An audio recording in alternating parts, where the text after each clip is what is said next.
Assalamualaikum warahmatullahi wabarakatuh. Naga jistani kam fiya kisani bulayana hara hunde kasan baga nagarata alhamdulillah nagara.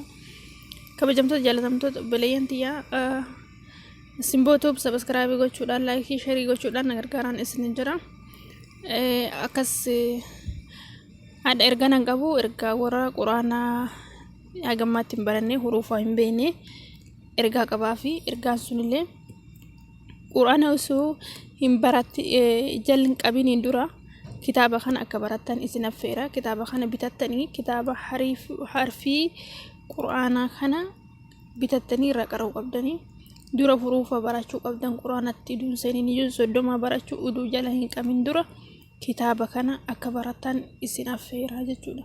Kitaabni kun bakka hunda argama, maktabaa hundatti argama. Akka isin bitanii yoo bitachuu dandeenye akka bitattanii irra qaraatanii isin jira. Inni kana fakkaatu ni jira.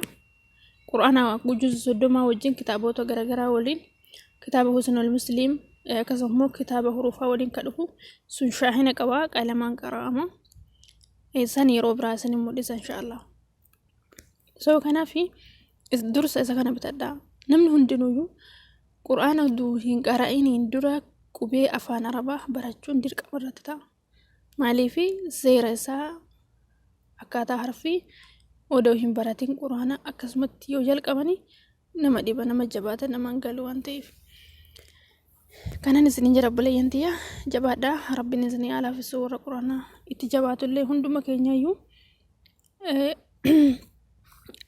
akkasi afwan akkasummoo warri tokko kiyya jala argamtanii taktakii kiyya jalatti nagaafattanii turtan koomentiidhaanii gareera nu galchi jettanii turtanii warri lakkoofsa keessan gara keessaatiin ergatanii isin dubbise lakkoofsa keessan amiira gareetti kennee jira. Warri agammaatti ittiin ergannee galuu barbaadan keessan na dubbisaa garee keessa isin galchaan isin jira. Jabaadhaa rabbiin nu halaafisu hunda keenyayyuu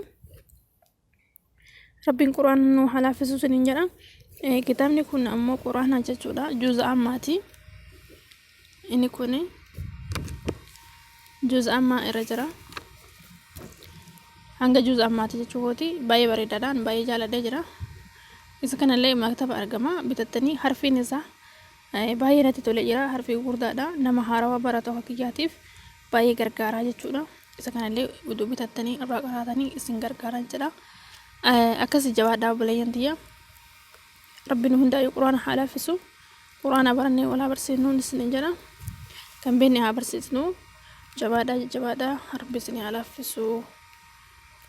Assalamu alaikum warahmatullahi wabarakatuh.